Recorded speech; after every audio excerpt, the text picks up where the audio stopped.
Olha, e o governo federal anunciou ontem que 25% dos beneficiários do programa Minha Casa Minha Vida, de renda mais baixa, não estão pagando as prestações dos imóveis. E olha que o valor dessas prestações não chega a R$100. Os beneficiários do programa que estão inadimplentes ou até aqueles que tenham cometido irregularidades, como alugar o imóvel, as casas, ou até mesmo aqueles que venderam as casas, vão perder os imóveis. Para falar sobre esse assunto, eu estou recebendo aqui no Balanço Geral desta quinta-feira o superintendente de habitação, meu amigo Gilberto Moraes. Gilberto, tudo bem com você? Boa tarde. Obrigado pela sua presença. Eu é que agradeço a oportunidade. Gilberto, é uma situação lamentável a gente ver aí que 25% daqueles que foram contemplados com esses imóveis estão inadimplentes. O que nos impressiona é que o valor dessas prestações não chega praticamente a R$100, são valores entre 30, 60 até R$80, né?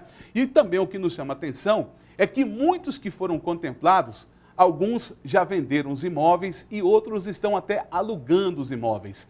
E eu sei que aqui em Jataí uma fiscalização praticamente que contínua, né, no que diz respeito a essas situações. Como é que está a situação hoje do Cidade Jardim 1 e 2 no que diz respeito à inadimplência e também ao aluguel e venda dos imóveis que foram entregues? Olha, Cristiano, nós recebemos, né, essa informação dos 25%, até com uma certa surpresa, até mesmo pelo que você havia dito. As parcelas variam entre R$25 e R$80, então é muito pouco. Ao final de 10 anos, as pessoas pagarão R$3.000 nas casas. É inadmissível, né? É inadmissível porque a grande maioria faz lá uma unha, já gasta isso aí durante o mês, que é a parcela do imóvel que está colocando.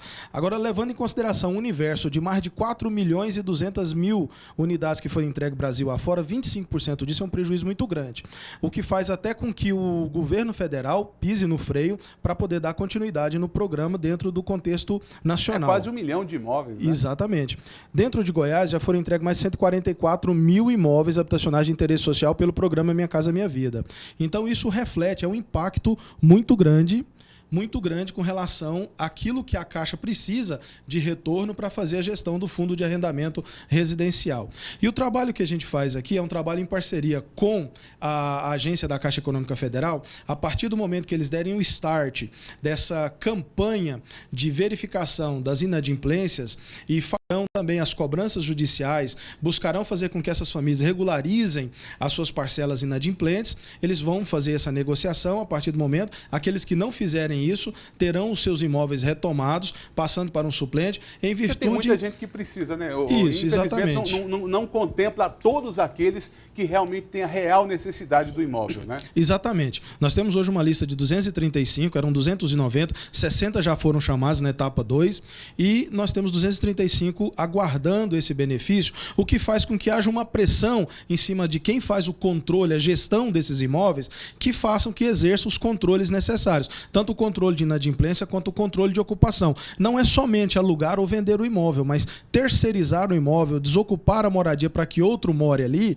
é uma atividade também inadequada com relação ao contrato que foi assinado com a Caixa Econômica Federal. Tudo isso será verificado com essa força-tarefa que está dando início a uma parceria entre as prefeituras e a Caixa Econômica Federal para fazer essas vistorias, essas verificações de ocupação e adequabilidade da utilização desses imóveis. Tá certo. Agora, Gilberto, eu sempre digo aqui que o maior fiscalizador de todas essas situações, principalmente no que diz respeito ao aluguel e também à venda dos imóveis, é o próprio mutuário, é o próprio contemplado, que é vizinho daquele que fez isso, né?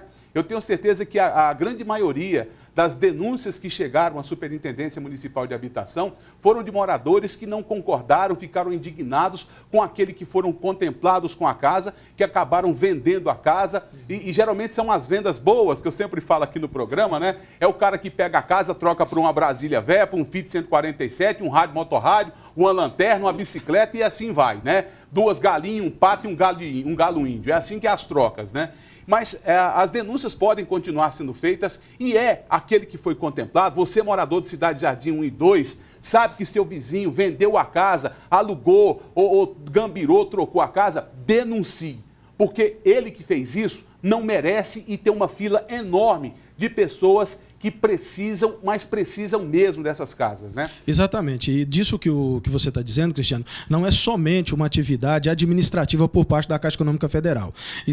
Nós fizemos, através do Ministério Público Federal, Ministério Público Estadual, a notícia de fato que já foi convertida em portaria de inquérito policial na esfera federal de irregularidades que aconteceram dentro da contemplação do programa, pessoas que apresentaram documentos inadequados. Isso já está, desde de abril desse ano, em poder do Ministério Público Federal, sendo investigado, e além da resposta, ou de terem que responder administrativamente junto à Caixa, responderão também criminalmente junto à Justiça Federal pelo crime que cometeram, de ocultação de marido, ocultação de renda, etc. e tal, tudo aquilo que foi apresentado enquanto documento no processo seletivo e que não condiz com a realidade de vida da pessoa que ocupa o imóvel lá naquela localidade. Então nós aguardamos o desenrolar dessas investigações para que nós possamos, então, ver o resultado disso acontecer e a Justiça realmente abraçar essas pessoas e que elas respondam criminalmente pelo crime que cometeu dentro do processo, entregando documentação que não condiz com a realidade do processo seletivo. Olha, eu estou recebendo aqui já denúncias do telespectador que está me acompanhando, mandando aqui pelo WhatsApp, em tempo real, as denúncias aqui, a participação, o programa é ao vivo, e eu quero agradecer o telespectador que está mandando. Cristiano, moro no setor Cidade Jardim 1, aqui na rua 23, tem uma casa que já foi vendida 2 vezes. Ela era de uma senhora que morava sozinha. Eu quero pedir à telespectadora que mandou essa mensagem para mim, que me passe aí a quadra e o lote dessa casa, porque eu já vou repassar aqui para o superintendente. E mais, você que comprou casas aí do setor Cidade Jardim, que é uma notícia boa, você vai rodar, tá? No dinheiro que você pagou, você vai rodar, corre atrás de quem você comprou, pega seu dinheiro de volta, porque vai ter que desocupar o imóvel. Esse trabalho de investigação, tudo aquilo que chegou até nós fizemos esse protocolo junto ao Ministério Público para que haja, não somente, como eu disse, aquela atividade administrativa por parte da Caixa, mas que haja também um esforço criminal, que essas pessoas sejam penalizadas nessa esfera para que eles possam responder pelo crime e que haja uma estagnação, que pare essa desnecessidade das pessoas estarem vendendo esses imóveis que adquiriram aí com tanto esforço, passou por um processo seletivo, entregou um monte de documentação, teve a vida investigada ali naquilo que era necessário quanto à documentação e de repente faz uma falcatrua dessa vendendo por um valor irrisório.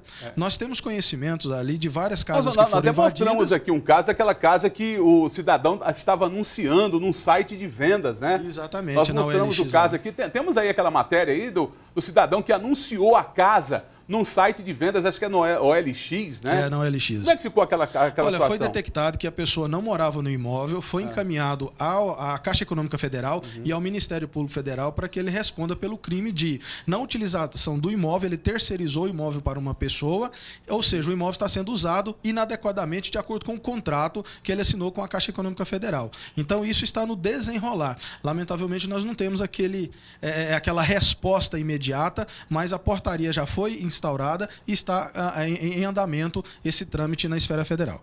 Olha, e eu quero agradecer a participação dos telespectadores. Olha, em pouco mais de 5 minutos de entrevista, nós já temos mais de 100 mensagens aqui a respeito das casas. E olha, eu quero dizer também que esta ação que vai acontecer no Cidade Jardim, não é somente em Jataí, não, em todo o estado de Goiás, em todos os municípios que foram contemplados com casas do programa Minha Casa Minha Vida, em Rio Verde, em Tumbiara, onde teve aí casas, imóveis, né, do Minha Casa Minha Vida, esta ação vai acontecer.